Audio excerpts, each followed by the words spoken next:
Selamat Sabat. Selamat datang di Sekolah Sahabat Anak Gereja Masih Advent hari ke-7 Jemaat Makarios. Like a smile and a storm, smile and a storm, smile and a storm. With Christ in my vessel, like a smile and a storm, as we are sailing home. Selamat Sabat. Selamat datang di YouTube Sekolah Sahabat Anak Gereja Makarios.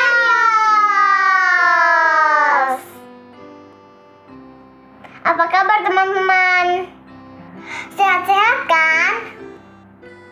Selamat Sahabat Eliseba Joanna. Selamat Sahabat Rabbit. Ini direkam ya? Iya. Wah, ini YouTube Sekolah Sahabat Anak Gereja Makarios ya? Iya. Oh, Rabbit boleh sapa teman-teman nggak? Boleh. Teman-teman, selamat Sabat. Apa kabar semuanya? Rabbit boleh ikut nggak Joanna Eliseba? Boleh. Rabbit di tengah ya. Iya. Oke. Sekarang kita mau ngapain ini? Kita mau Sekolah Sahabat Rabbit. Iya Rabbit, yuk kita duduk yang manis Rabbit.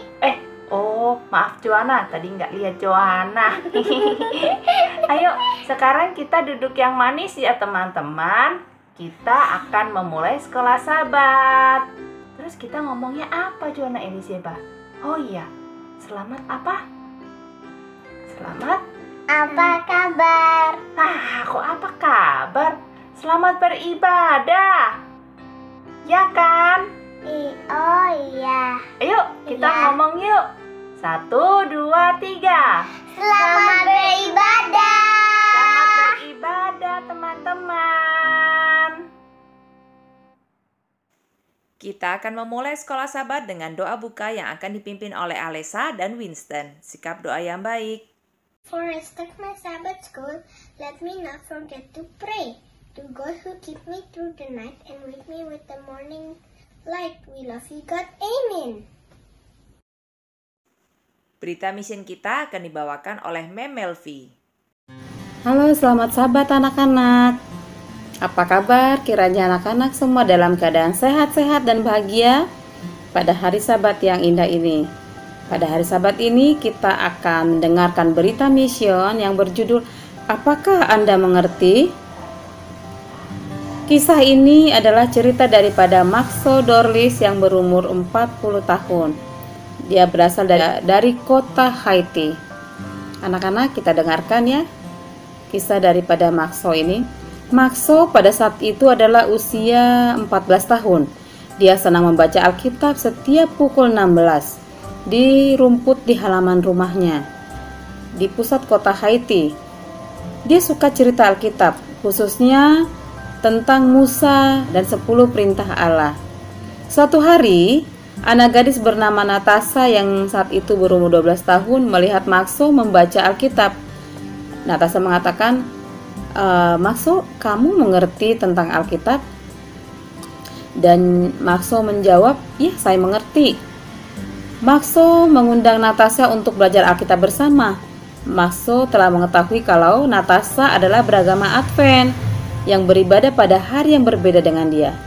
Maxo berpikir kalau belajar Alkitab adalah cara yang baik untuk meyakinkan Natasha bisa pergi beribadah bersama dia pada hari Minggu.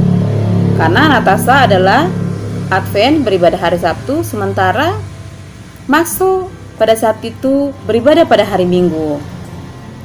Natasha mengatakan, oh saya sangat berbahagia belajar Alkitab bersama dengan kamu.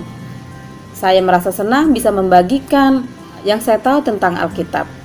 Maxo dan Natasha sepakat kalau mereka akan membuat pertemuan 3 kali dalam sepekan. Dan sesudah beberapa kali mereka belajar Alkitab, Maxo yakin hari Sabat adalah hari Sabat Allah, bukan hari Minggu. Kemudian Natasha menunjukkan kepada dia bahwa ada 86 ayat di Alkitab yang mengatakan tentang hari Sabat, tidak hari Minggu. Kemudian Maxo pergi ke pendetanya dan bertanya, "Mengapa kita beribadah di gereja pada hari Minggu, pendeta? Bolehkah Anda tunjukkan kepada saya bahwa hari Minggu adalah hari Sabat?" kata Maxo kepada pendetanya sambil mengangkat Alkitabnya yang berwarna hitam. Pendeta tidak dapat menunjukkan ayat-ayat yang menyatakan bahwa hari Minggu adalah hari Sabat. "Ya, hari Minggu adalah hari pertama," kata pendetanya.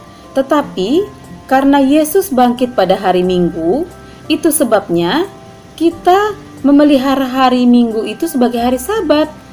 Lalu Maxo mulai membuka Alkitabnya dan menunjukkan 86 ayat tentang Sabat. Pendetanya terkejut. Pendeta berkata, "Saya adalah seorang pendeta, tetapi saya belum pernah melihat ayat-ayat ini." Pendeta bertanya kepada Maxo, "Dari mana kamu mendapatkan ayat-ayat itu, Maxo?" katanya. Maxo balik bertanya, "Bolehkah saya membagikan ayat-ayat ini kepada teman-teman kita yang berhari Minggu? Nanti hari Minggu berikutnya?" kata Maxo kepada pendetanya. Pendeta menjawab, "Tidak, Yesus mati, tersalib dan dibangkitkan pada hari Minggu." Percakapan mereka berhenti pada saat itu. Hari Minggu berikutnya, Maxo bersama keluarganya tidak pergi ke gereja.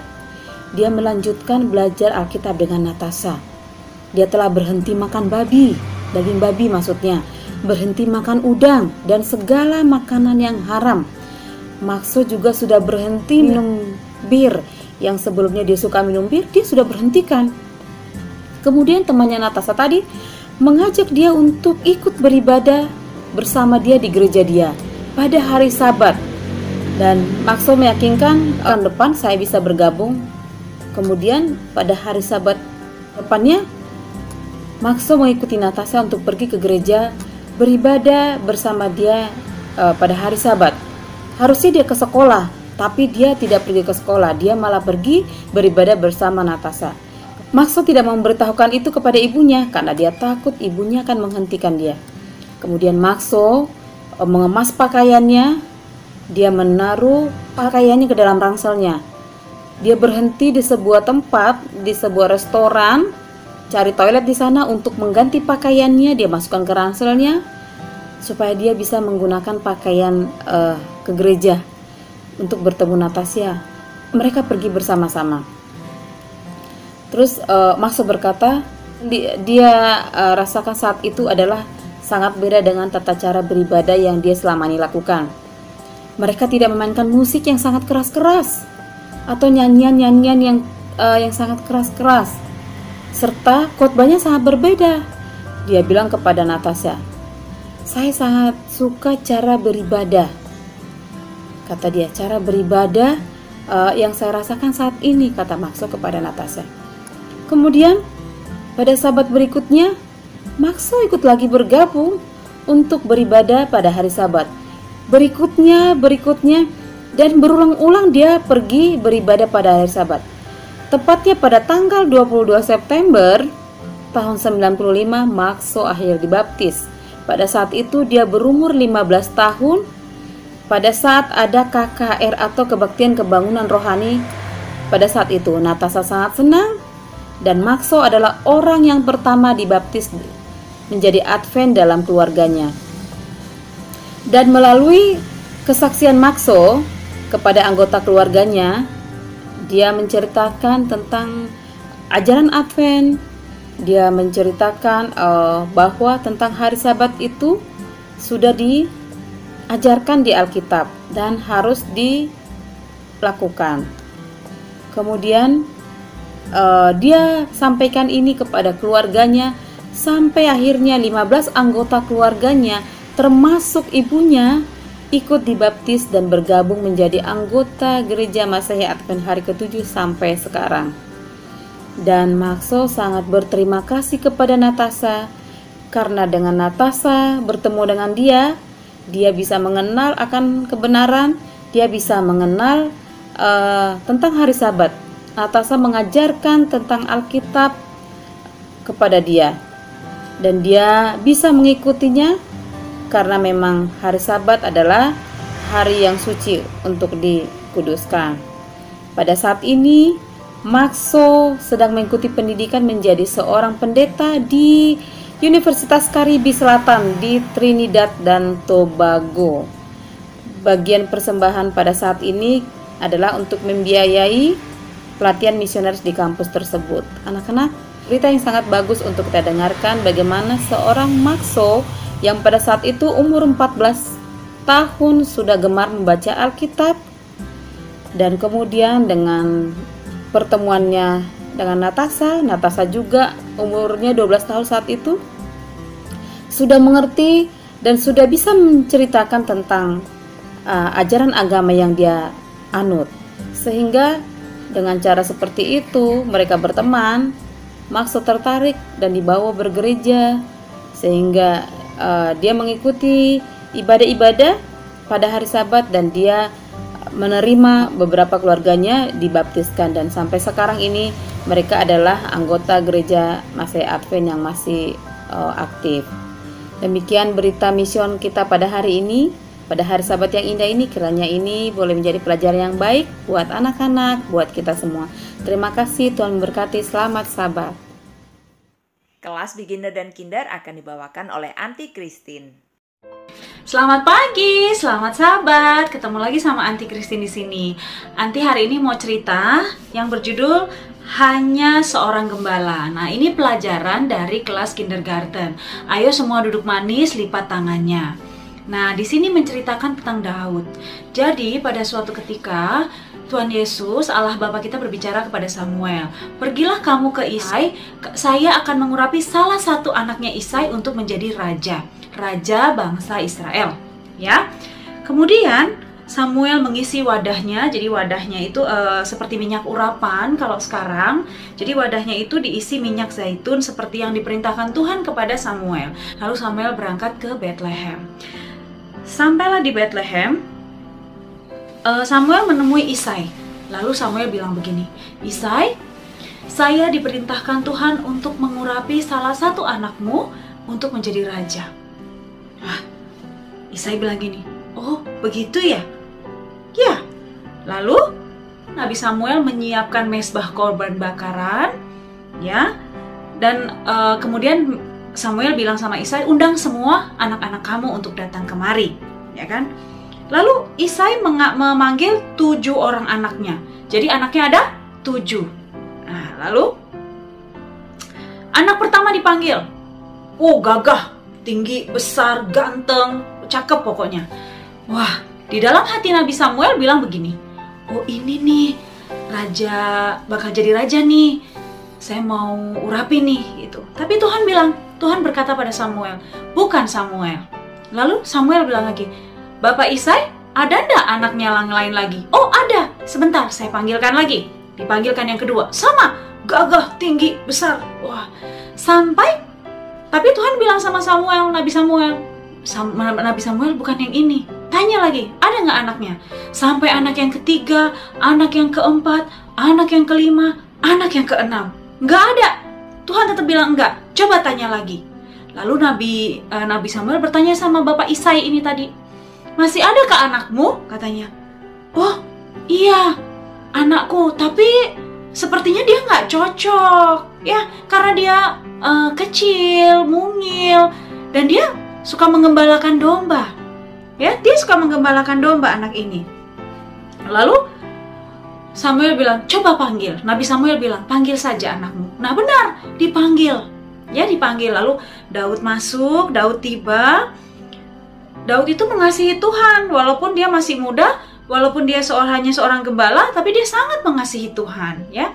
Lalu Tuhan berkata, "Iya, Nabi Samuel, inilah yang akan menjadi raja." Nah, lalu diambilnya lah wadah yang sudah dipersiapkan minyak urapan tadi, yang sudah dipersiapkan oleh Nabi Samuel, ya.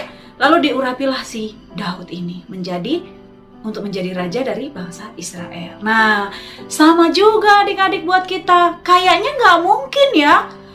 "Anti, aku kan kecil, nggak bisa. Anti, aku nggak bisa nyanyi, suaraku jelek banget. Anti, aku nggak bisa menolong orang. Aku kan nggak punya apa-apa untuk dibanggakan untuk buat menolong orang."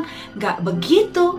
Tuhan tidak melihat bagaimana fisik kita. Tuhan tidak pernah memandang fisik kita, tapi Tuhan memandang hati kita, bagaimana kita mau melayani Tuhan dengan sungguh-sungguh. Pelajaran hari ini sangat baik sekali buat kita semua, buat adik-adik, buat anti juga, buat orang tua kita dimanapun mereka berada, saudara-saudara juga, agar kita, bagaimanapun bentukan kita, bagaimanapun keadaan kita, apabila kita mempunyai hati sebagai hamba, hati ingin melayani, maka Tuhan akan melihat itu, ya. Jadi buat adik-adik semua, jangan lupa, biarpun kita kecil, kita seperti tidak berarti, padahal kita berarti dan sangat berarti di mata Tuhan. Terima kasih sudah mendengarkan, semoga ini jadi berkat bagi kita semua. Selamat pagi, selamat sahabat, sampai ketemu lagi, dah. Kelas primary akan dibawakan oleh Uncle Dwayne. Selamat sahabat, selamat berjumpa kembali dengan Uncle Dwayne di Sahabat Pagi Hari yang indah ini. Apa kabarnya? How do you look? How are you?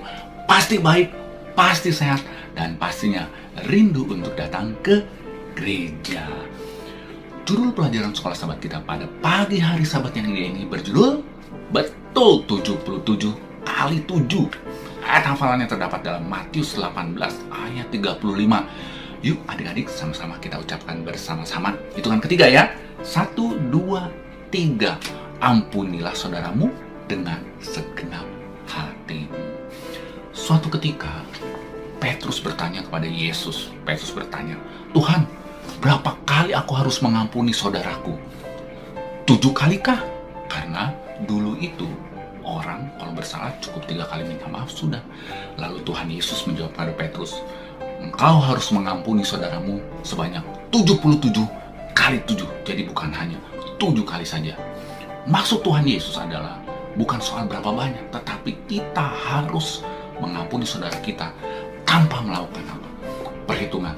Lalu Yesus memberikan suatu perumpamaan. Suatu ketika ada seorang bekerja bersama raja. Dia tugasnya untuk menghitung berapa pengeluaran raja. Artinya dia adalah bagian keuangan raja. Lalu raja duduk bersama-sama dengan dia. Lalu raja melihat hasil pembukuannya. Dan adik-adik didapati orang ini ternyata berhutang banyak kepada raja. Rupanya orang ini mungkin tidak jujur. Jadi dia ambil sedikit-sedikit, nanti saya ganti. Dia ambil sedikit, nanti saya ganti. Tapi ternyata raja tahu, lalu dia lihat kepada hamba ini, oh ternyata hutang kamu banyak. Setelah dihitung-hitung adik-adik, utangnya itu sangat besar dan tidak mungkin dia melunasinya. Lalu raja ini berkata, baiklah, panggil anak dan istrimu. Lalu kita jual, baru hutangmu itu apa lunas. Lalu hamba ini apa berteluh, ampun tuanku raja, hamba tahu salah. Hamba mohon, tolong jangan jual istri hamba dan anak-anak hamba untuk melunasi hutang. Kalau perlu biarlah hamba saja. Tolong Tuhan, saya akan lunasi tapi pelan-pelan. Lalu raja ini melihat hamba ini, dia berkata, oke, aku maafkan kamu ya. Lain kali jangan ya. Aku maafkan, mulai sekarang kamu hutangnya saya lunasin. Kamu gak usah pikir apa-apa. Tapi ingat ya, kerja yang benar. Bagaimana perasaan hamba ini? Wow, gembira. Utang yang begitu besar apa? Lunas, bersih. Tidak ada apa? Tidak apa? Tidak diingat-ingat lagi oleh raja ini. Lalu dia pergi keluar sambil berkicau, oleh hutangku lunas, hutangku lunas. Lalu temannya ini mendengar. Dia gembira sekali. Dia tanya, kamu kenapa? Hutangku lunas. Aku hutang pada raja, tapi hutangku dibayar lunas, dianggap apa? Tidak berhutang. Betapa senangnya diriku, katanya gitu. Lalu teman ini bercerita kepada teman yang lain. Dan ternyata adik-adik, teman ini berhutang kepada hamba yang telah diberikan lunas oleh raja. Lalu hamba ini berpikir, teman ini berpikir, mudah-mudahan dia apa? Memberi hutang lunas. Kenapa? Karena dia kalau berhutang sama raja, dia apa? Dilunasin, apalagi saya yang cuma kecil ini. Lalu teman dari hamba ini datang. Tuhan, aku dengan hutang sama hutangmu. Ya, betul, kamu berhutang sama saya. Aku gak mampu bayar. Gimana kalau dianggap lunas? Bukannya dia senang, tapi ya hamba ini berkata, hah? Enak aja, hutangmu lunas. Tidak, bayar. Lalu diangkat kerak bajunya. Awas ya kamu, kalau nggak mau utang bayar, saya masukkan kamu ke penjara. Dan benar, teman dari hamba yang berlunasi ini tidak mampu bayar, lalu hamba ini yang dilunasi oleh hutangnya oleh raja ini, dia menjebloskan temannya ke dalam penjara. Lalu teman-teman yang di sekitar itu tahu, loh, kan dia kan dilunasi oleh raja, kenapa temannya hutang dia juga tidak berbuat baik? Kan raja udah berbuat baik, masa dia nggak berbuat baik? Lalu teman ini bercerita kepada raja, "Tuanku raja, dengar nggak kata si hamba itu? Oh iya, dia itu kenapa? Itu kan dia punya utang, aku lunasin betul, supaya dia senang, tidak perlu sedih lagi. Tapi tuanku raja, hamba mau cerita." "Apa ceritakan?" "Jadi dia itu berhutang, ada temannya berhutang kepada dia. Dia malah menjebloskan temannya dalam penjara." "Hah?" Raja bilang. "Kenapa kau dijebloskan?" "Karena dia tidak mampu bayar hutang." Wah, raja ini marah besar. Dia itu tidak tahu diri, sudah hutangnya banyak, aku lunasin. Sedangkan temannya berhutang, bukannya dia mengampuni, malah menjebloskan ke dalam penjara.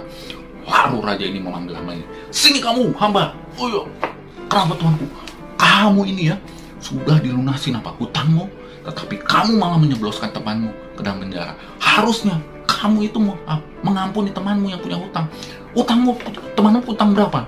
Dibanding dengan hutang kamu yang begitu banyak aku lunasin." Lalu hamba ini, "Ampun tuan raja, ampun aku. Tidak, sekarang kamu aku jebloskan ke dalam penjara supaya bayar hutangmu supaya lunas." Lalu hamba ini dijebloskan dalam penjara. Adik-adik sekalian, apa pelajaran yang kita dapat dalam pelajaran pagi hari ini?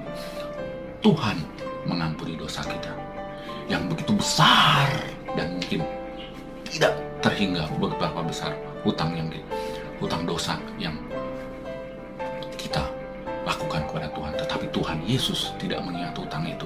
Pada saat kita mengampuni dosa kita, Tuhan pun mengampuni. Demikian juga kita adik-adik sekalian, kita harus mengampuni saudara-saudara kita yang mungkin bersalah kepada kita, yang mungkin membuat sakit hati kepada adik-adik sekalian. Tuhan ingin, Tuhan yang mengampuni kita, kita pun juga harus mengampuni orang lain yang bersalah kepada kita. Tuhan Yesus memberkati kita. Sampai ketemu lagi di Sabat yang akan datang. Tuhan Yesus memberkati. Dadah. Kita akan mengakhiri sekolah Sabat dengan doa tutup yang akan dibawakan oleh teman kita, Gwenda. Sikap doa yang baik. Kita sama-sama berdoa. Tuhan Yesus, terima kasih Tuhan. Sekarang kita sudah selesai sekolah Sabat ini ya Tuhan. Sertai kami ya Tuhan. Dan ampunkan dosa-dosa kami ya Tuhan. Dalam Yesus kami berdoa. Amin. Sekolah Sabat kita sudah selesai. Rabbit, Sabat ini happy loh. Joanna Eliseba bisa ikutan rekaman YouTube Sekolah Sabat. Maaf Joanna, ketutupan. Kurang di tengah ternyata. Teman-teman yang di rumah sehat-sehat terus ya. Sampai ketemu. Sampai ketemu. Sabat ini Rabbit dong yang ngomong. Boleh? Boleh. Oke. Teman-teman yang di rumah, Rabbit harus naik dikit.